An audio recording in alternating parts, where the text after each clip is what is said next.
just a little bit more on the gain. Perfect. All right. Here we are.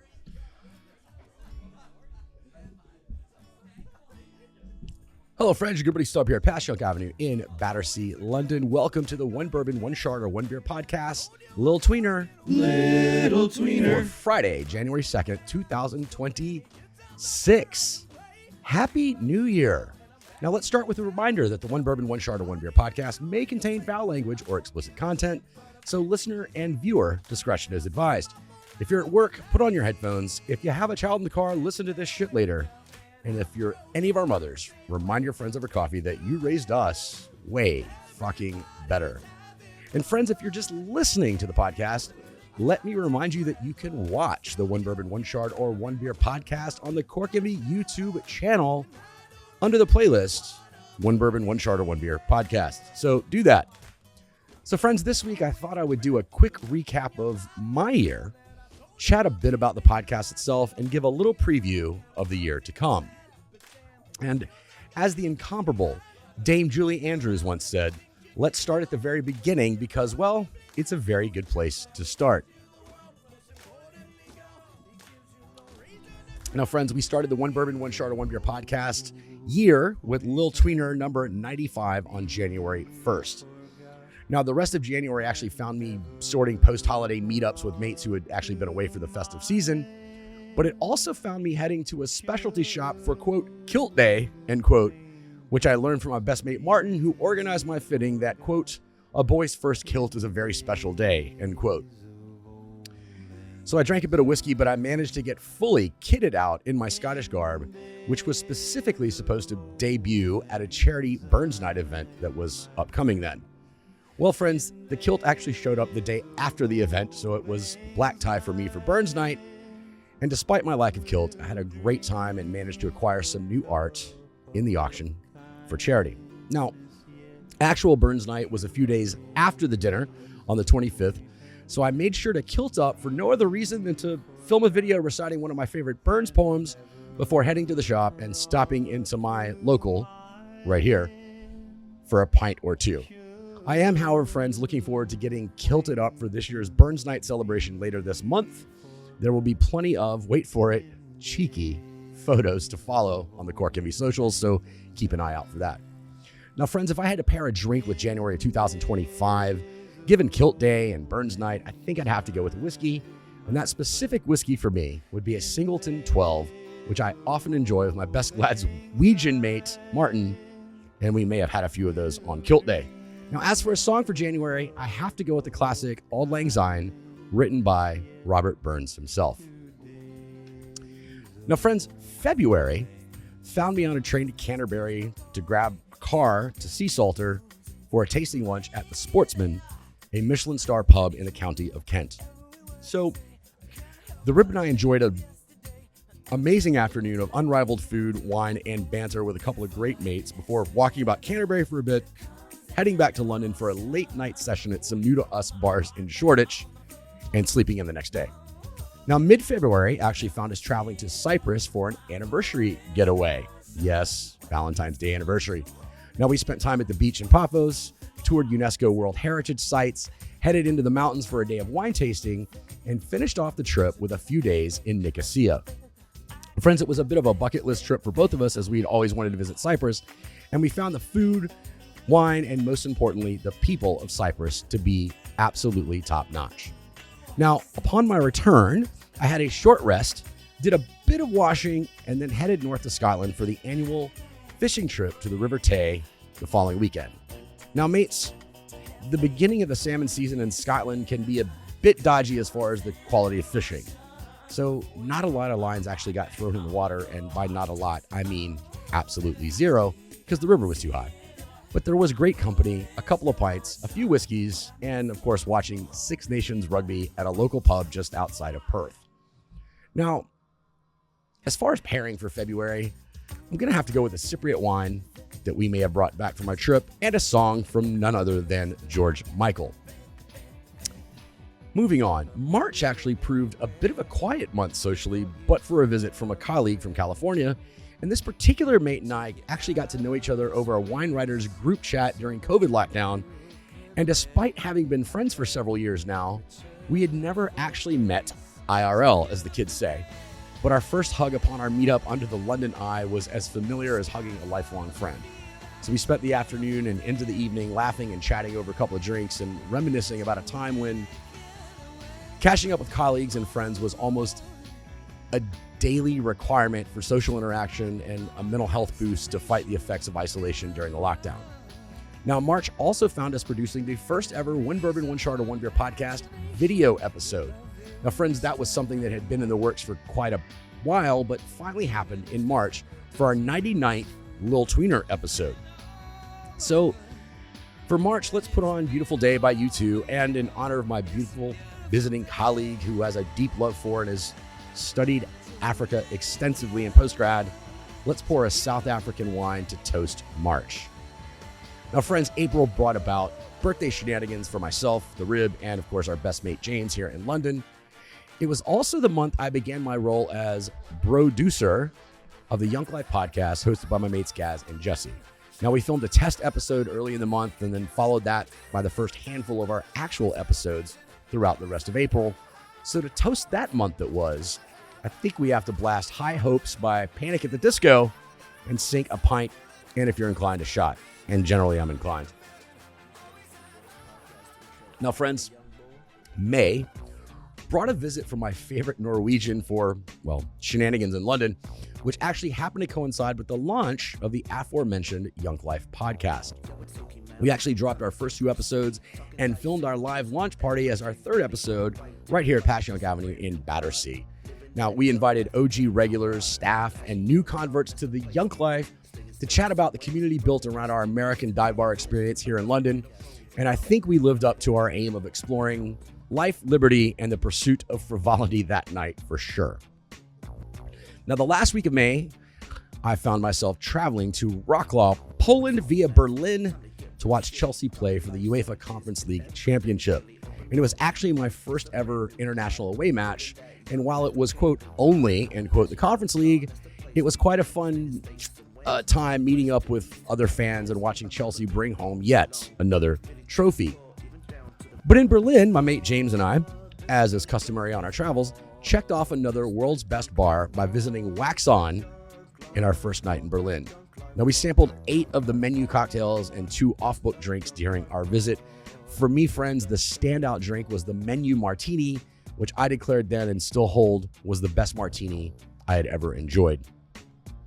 So we traveled from Berlin to Wrocław, about a 4-hour drive for the aforementioned football match, which was a successful one. And again, while it was, quote, only, end quote, the Conference League, it cemented Chelsea as the only team to have won all major UEFA trophies. So as the chant goes, the boys in blue really have won it all. Now, we traveled back to Berlin for our flight home the following day after the match and managed actually to visit yet another of the world's best bars called Velvet. Now, this bar, friends, was warm and inviting place that featured a weekly changing menu from local ingredients, sometimes to include ingredients that are actually foraged in and around Berlin. Odd. And with that, another successful trip was completed. Now, friends, as far as May, given the launch of the Young Life podcast, let's send that month out by listening to the podcast theme song. And again, have a shot and maybe sink a pint. June was dominated by our annual week at the Royal Ascot. Friends, it's 5 days of fancy dress, champagne sandwiches, and racing at one of the most storied tracks and storied meets in the world. Mates, I look forward to Ascot every year and begin preparing well in advance because you got to get different waistcoats, right? It's actually quite a tiring affair, but as always, we had another great week with old mates, made some new mates, and watched some great racing. Didn't win a lot of money, though. Now, the end of June into July actually found me attending Bar Convent London, which is an annual drinks industry event that brings producers, suppliers, and bar staff together to discuss our business and trade some stories of our crazy life in the bar and hospitality industry. But as far as a song and drink pairing for June, friends, I think it has to be the UK's favorite sing-along, Sweet Caroline, and raising a glass of champagne to toast Ascot. Well, that's halfway through. Let's barrel on, friends. July found us with more visitors, this time a long-term friend and her oldest daughter to do an exchange program up at Oxford. It was actually great catching up with them and generally enjoying their company and a nice visit. Now, the Rib spent a lot of the remainder of the month actually traveling for work, and I continued my work here in London, with my favorite Norwegian actually returning for another long weekend visit. Now, the last week of the month, I actually jumped on the train and headed to Paris for a solo week in La Ville Lumière, which I probably pronounced incorrectly. Now, the order of most every day was, of course, champagne, along with foie gras, tartare de boeuf, and steak frites. Friends, I actually walked everywhere that week and experienced Paris in a much different way than I had on previous visits. I also found myself, here's a surprise, visiting 3 bars on the world's best bars list: the Cambridge Public House, Bar Nouveau, and Little Red Door. Now, I enjoyed great cocktails at each spot and made quick mates with the bartenders also at each stop. And I might have also managed to chat with a couple of fellow punters as well. I know, it's a surprise, right? I was also able to see the final stage of the Tour de France near the Eiffel Tower, and I somehow found a spot that was not super crowded. The experience, however, was super amazing, and even the smaller crowd in my spot provided plenty more energy and atmosphere than I would have expected. Now, my solo Paris trip was originally supposed to be a 2+ week affair, but I settled for 8 days of exploring, which I'll discuss in a moment. But let's not toast July 1st. And to do so, friends, I think we have to drop the needle on George Gershwin's An American in Paris and lift yet again a glass of champagne. Now, moving on, I mentioned my solo summer exploration of Paris was actually cut a bit short, but it was for good reason. The Rib and I were actually finally able to get tickets to Wembley to see Oasis on their Live 25 reunion show on August 2nd. Now, friends, I have to admit, I was a bit apprehensive that the show wouldn't actually live up to the potential or the expectation, but I'm happy to say that I was not at all disappointed. So upon leaving the stadium, I immediately declared to the Rib and my mates James and Carly that the show was one of the best I had ever seen, like immediately. The energy of the crowd was infectious, and as I mentioned when I recapped my experience in August, the only thing I didn't enjoy about the show was Liam asking the crowd to do the so-called pause and bounce, but I do have to give it to the lads. At least they stay true to their club. But I also have to say, up the Chels. Now, that following weekend, the Rib and I actually enjoyed visiting and walking around Portsmouth. Now, the reason for that trip was an invitation to attend a military mess night aboard the HMS Victory, the oldest commissioned warship in the world. Friends, it was a lovely evening with some amazing people, and much money was raised for charity. It was also an honor to be invited to the event, and an even bigger honor to meet the amazing men and women who organized the dinner and work with the charity. Now, the bulk of August was actually spent working, other than, heading to Stamford Bridge for the start of another Premier League campaign. But the final week of the month, the Rib and I embarked on another bucket list trip when we headed to the Maldives for 2 glorious weeks. Now, friends, I made quick mates with the entertainment staff and enjoyed jumping on stage for not only karaoke, but also with the live band a couple of times. Now, I'm not sure if the crowd enjoyed it as much as I did, but it was nice to go nightly events and actually know the staff and get to know the staff when the resort was not as crowded as it normally would have been. Now, August faded as we relaxed on the beach and swam in the warm waters of the Indian Ocean while embracing Bob Marley's advice to don't worry about a thing while sipping daiquiris. Now, friends, that trip continued into September and was a well-needed and relaxing time ahead of what proved to be a quite busy autumn. In fact, the weekend after we returned home, I was actually honored to help organize and participate in the London Irreverent Warriors Walk. And friends, if you don't know, Irreverent Warriors is a nonprofit group that organizes veterans walks in locations around the world in an effort to support the mental health of fellow veterans and help prevent veteran suicide. Now, I'm proud to now not only be a participant in these walks as a veteran, but also to help organize the walks here in the UK with my mate and fellow service member, Paul. So thanks for bringing me on board with that, Paul. Now, September involved actually a lot of work in planning, a lot of it at the bar, sometimes this bar, sometimes other locations. So I think drinking my beer at a tavern and crying a little bit of Working Man Blues by Merle Haggard is in order to toast September. Now, friends, October was a quite busy month as well, beginning with the lad's annual trip to Scotland to finish up the salmon season on the River Devon. Now, friends, I did not get a salmon on that trip. We actually did get to fish, but I did catch my first ever sea trout. And that was a fun catch, friends. A lot of fight, really cool fish there. Probably more so for me than the fish, but we eventually went our separate ways to have a happy rest of our day and hopefully lives to this point. Now, mid-month, the Rib and I actually donned our finest black tie and gown to attend a Trafalgar Night dinner. And for those not in the know, a Trafalgar Night mess commemorates Admiral Lord Nelson's victory at Trafalgar and included the parading of a baron of beef, chocolate ships of the line, and a toast to the king. Now, it was actually our first Trafalgar Night, but definitely won't be our last, I promise. And again, it was an honor to be invited to celebrate naval traditions with our fellow military service members, both former and current. Now, the end of October found the Rib and I being honored once again to attend the annual Worshipful Company of Shipwrights livery dinner, a white tie affair held at the Lord Mayor's Mansion House. Now, I have to admit, friends, this was my first ever white tie event, and it was quite something to stand at a queue to be announced into the room upon arrival. I again found myself honestly awed and honored to be in the presence of the members of the livery company, which was actually founded in 1782. No original founders attended, though. Now, I think a naval-inspired song and drink pairing is in order for October, given those two events, so let's go ahead and sing along with Show Me the Way to Go Home and enjoy maybe a nip of rum. Now, mates, if October was busy, November was off the fucking charts, rammed with events. We began on the first day of November seeing the Counting Crows, and mates, if you've listened to the podcast for a bit, especially in the early years, you know I am a huge fan of the Counting Crows, and I think Kern used to make fun of me for it. And I came to the realization just before and even during the show, I think Counting Crows might be one of my favorite bands of all time, as I am well-versed in the entirety of the band's 30-year catalog. The Rib actually turned to me at one point early in the show to announce how pissed she was that we hadn't actually seen the Counting Crows live before. I can assure you, friends, that won't happen again, as we are already planning to see the band when they return to the UK in June. Now,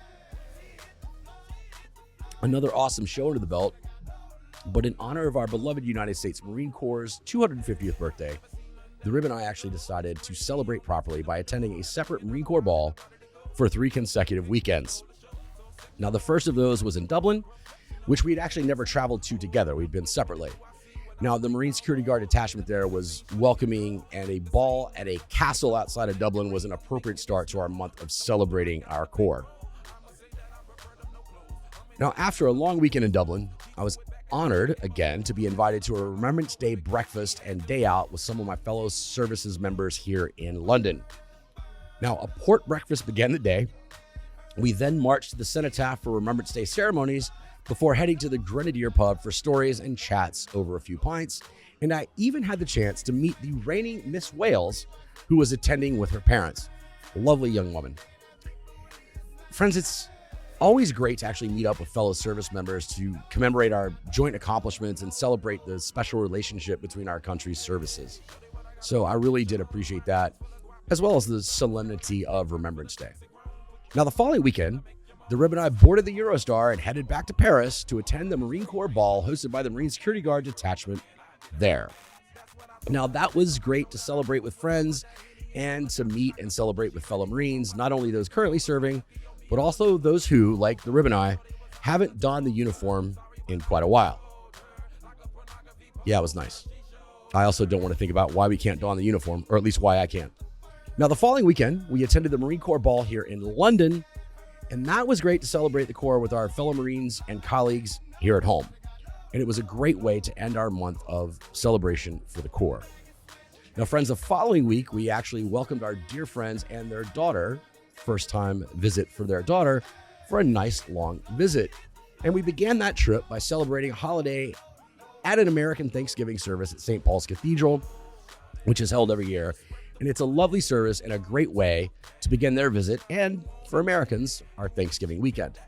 Now, as per usual, with my man, shenanigans ensued, especially when the Rib took the better half of our guests and their daughter to Paris for the weekend.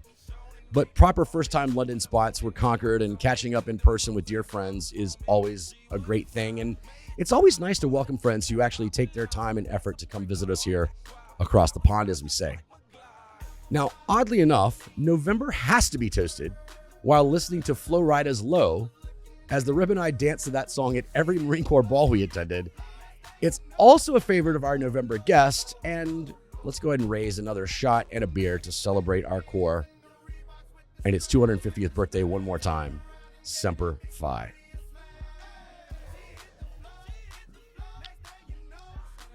December arrived, and I actually found myself in bed for 6 days with the, quote, super flu, end quote, that was going around our fair city and island writ large. It still is, actually, because, winter in England and we live on an island. Now, mates, after my illness, I spent the month actually struggling to catch up with the annual Cork Heavy Adult Beverage Advent Calendar video series, rearrange and or make booked events and festive meetups with mates, and actually try not to push myself too hard during the festive season. A highlight of the month, however, was, and oddly I think, my first show at the O2 Arena. So my mate James and I attended the Stereophonic show. And let me tell you, friends, standing floor seats for the Welsh band formed in 1992 gave us ample opportunities to scream, sing, hug our fellow concert goers, and have the most festive of times. And it was a great way to end a year of live shows. Now, I have to say this, friends, I'm actually filming this episode before New Year's festivities on New Year's Eve, to be honest. But I can say I am looking forward to donning my kilt for a formal celebratory dinner later at some mates' home before having a drink with other mates out and then heading to yet another mate's high-floored flat to bring in 2026, watching the fireworks over the River Thames. So, friends, there's the year that was, at least from my self-indulgent perspective, I suppose, but aren't all podcasts a bit self-indulgent?